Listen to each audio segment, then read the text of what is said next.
All right, so we are in chapter 4.1 to 4.3 here. We're doing packet F, and our story here is about a velocity moving. So this is our equation. V of t is t squared plus 10, and v is measured in feet per minute, and time is in minutes. So that means that my velocity equation is my y-axis, and time is over here on the x-axis. So I've got minutes, and then I've got feet per minute. All right, and then it says from time of 1 to 4, we're going to calculate some of the distances.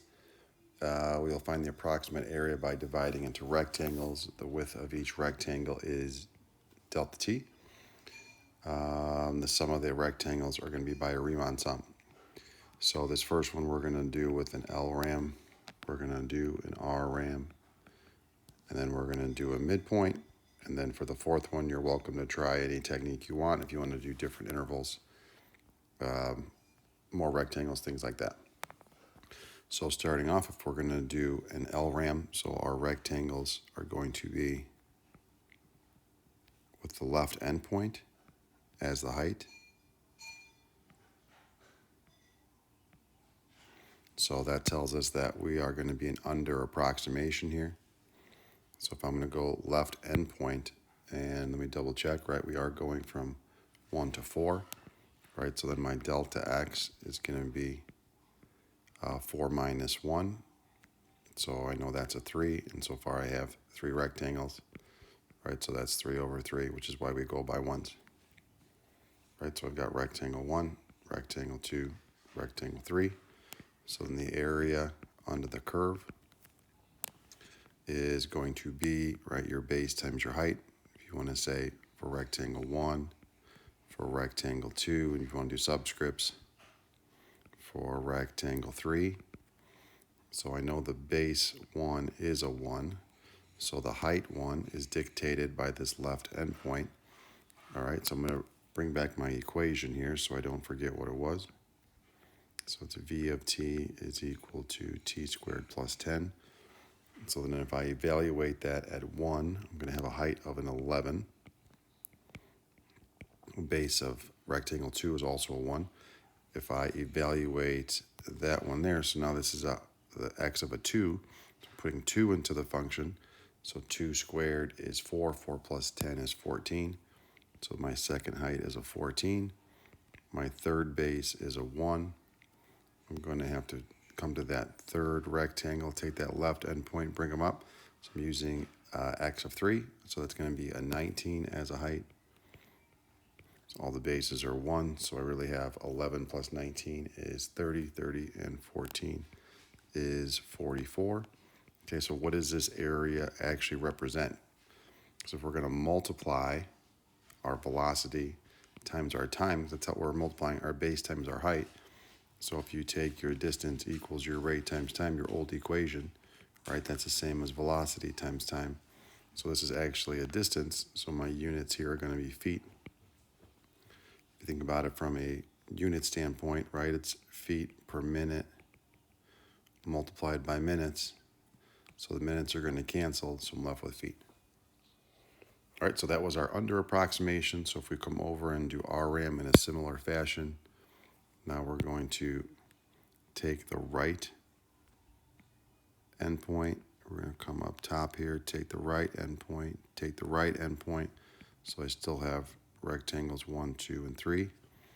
Right, my delta x is still going to be 4 minus 1, which is 3. Then how many rectangles do I want? So I want 3, so that's why my delta x has a width of 1. So my area under the curve, again, I've got base 1. So now my height 1, it's not dictated by 1, it's dictated by 2. So if I put my 2 in there, what's going to happen? And again, my equation, switch back to my marker, v of t is t squared plus 10. So if I put the value of 2 in there, I'm going to have a 14. So my second one here is going to be the 19. And then my third one here, if I put the 4 in there, I'm going to be at a 26. Okay, so 26 and 14 is 40, 40, and so it's 59. All right, and we said that this is my area, and then this is also going to be feet from the same logic as the last question. And we know that this is an over approximation because this part is over the curve. So we know 44 is too low and 59 is too high.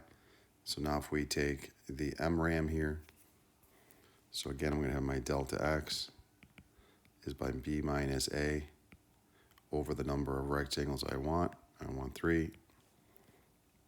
Okay, so now if I'm going to take my rectangle, I'm going to take it from the midpoint. So now the midpoint is going to dictate my height.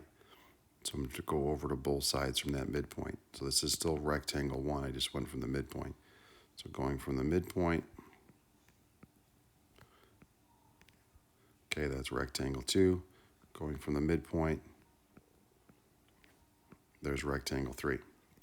So now my area, again, I've got my base 1, base 2, so my base is still a 1. So now I'd have to take this 1.5 value and put it in. And again, my equation is v of t is t squared plus 1. So then I would have, well, let's write it as a fraction, right? This is really going to be a 3 halves.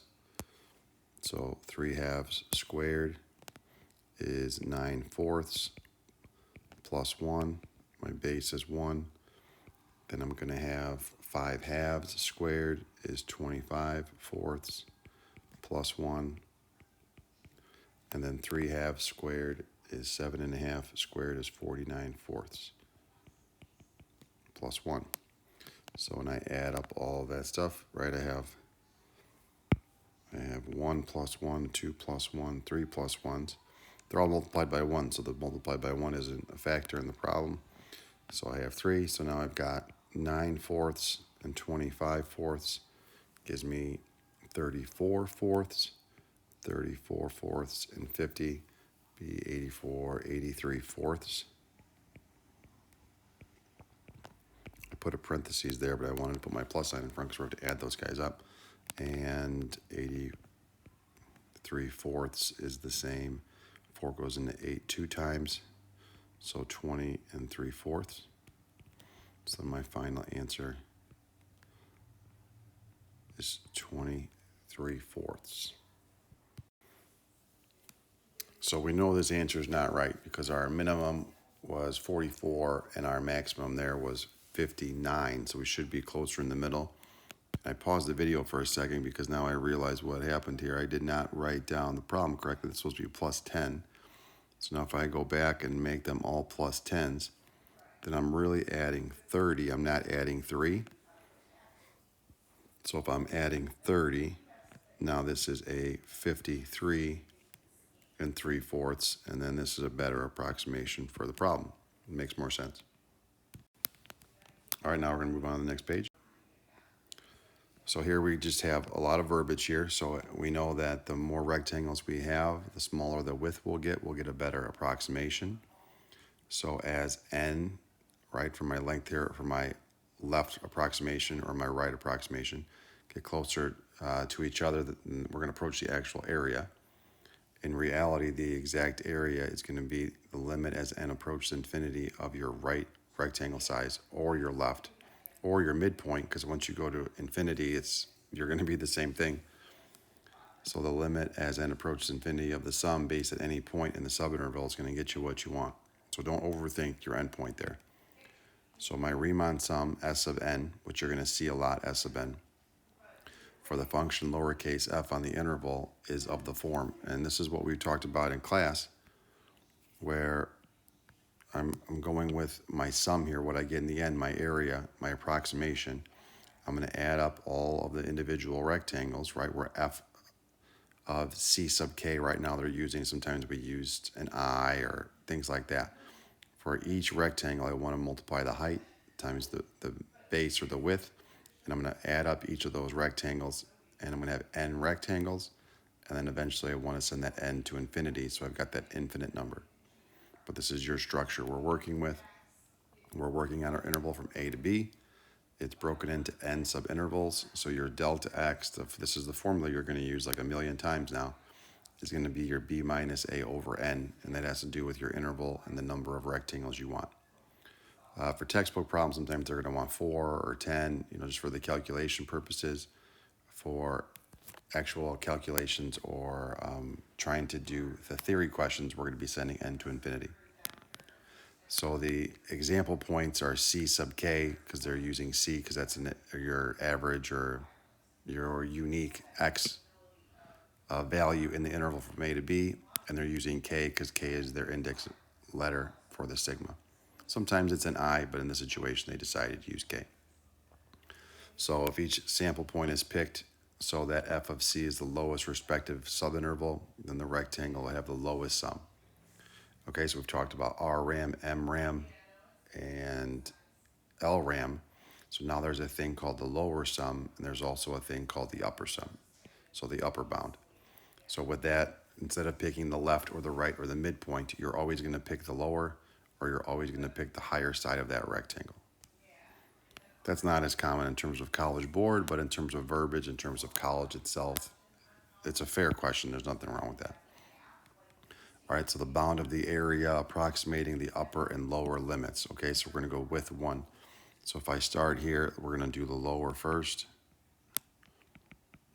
So that means that when I draw in my rectangle of width 1, I want to use the smaller of the two, so that it would be the left hand rectangle there for the first one. And now for the second one, now I want to use the right rectangle. So this was a left and then this was a right.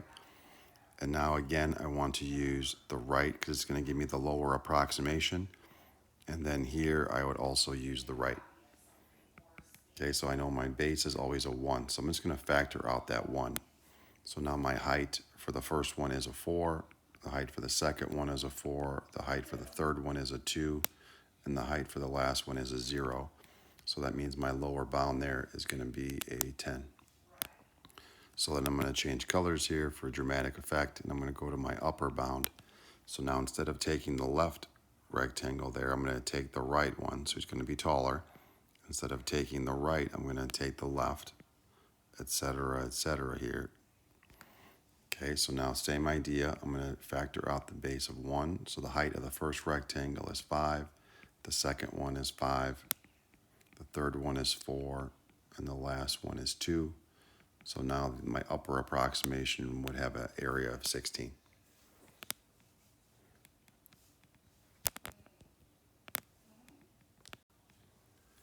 All right, use the right Riemann sum and left Riemann sum to approximate the area of this quarter circle using 5 subintervals.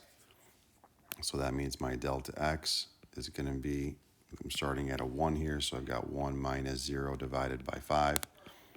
So my base for each one is going to be a 1/5. So I'm going to factor that out just to avoid writing 1/5 5 times. So that means that if I'm going to do the left, instead of saying area here, I'm going to use my LRAM notation for the left.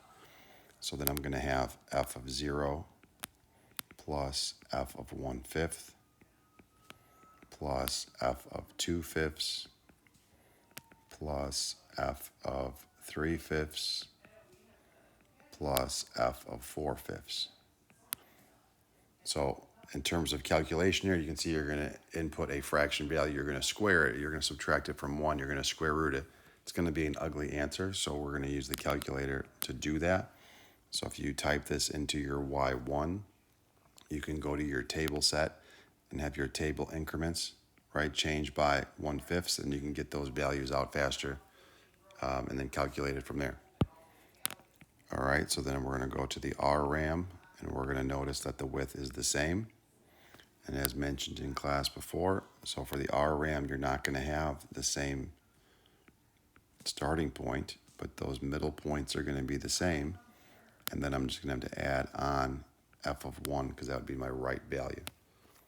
So once you get your answer for LRAM, then you're essentially just taking off that f of 0 and adding on the f of 1. All right, so now we're going to move on to example 4. We've got our midpoint formula here. It says they want 4 rectangles. That's what that's telling you, the n equals 4, to approximate the area under this curve from 0 to 4. So if they want 4, right, that means I'm going to, and it says midpoint here. So then I'm going to go with my delta x, right, is 4 minus 0. They want 4. So now I know all my widths are 1. So then if I'm going to go midpoint, then I'm going to come into the middle here. I'm going to have to come into the middle here. And I'm just kind of graphing it so you get the idea of what we're looking for. All right, so then in terms of my MRAM, my width is still 1 for all of them, so I'm going to factor out my width. So then my height is going to be F evaluated at a half plus F evaluated at 3/2 plus F evaluated at 2.5 plus F evaluated at 3.5. Same idea. It's going to be something ugly. You're putting a fraction in, you're multiplying it by 4, you're squaring it, and you're adding them all up. But that's going to be your process. And again, get used to doing some of this in the calculator so that you have those calculator skills. All right, we're going to go with left and right. So we're going to do LRAM and RRAM. I get in the habit of doing them in the same order. For whatever reason, I always do LRAM first, I think because the first number is used, and you see the first number in the table. So they want us to go from 0 to 15, and our table is going from 0 to 15. So let me see, what are my uniform widths here? I'm going up by 3, going up by 3, going up by 3, going up by 3. So my base is 3 for all of them, so I can factor out the 3. So if I'm going to use LRAM, then I need to use, just like I'm drawing here to make the interval, this is what my rectangle is making. So my left f of x here is 50 and my right is 48.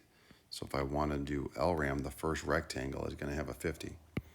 And then the second rectangle here, changing to purple, if I'm going to use the left again here, the second rectangle has the height of 48. Then I'm just going to keep working down the table. And I know I'm not going to use that last value of 8. So when we do the RRAM, same idea as last time. I'm not going to be using the 50. It's not going to count. I'm going to bring all of these other numbers back down, and I need to use the last value here to figure that part out. All right, you can do the addition and the multiplication here. I'm not going to do that in the video right now. You can do that. I know you can. That's our video. Thank you very much.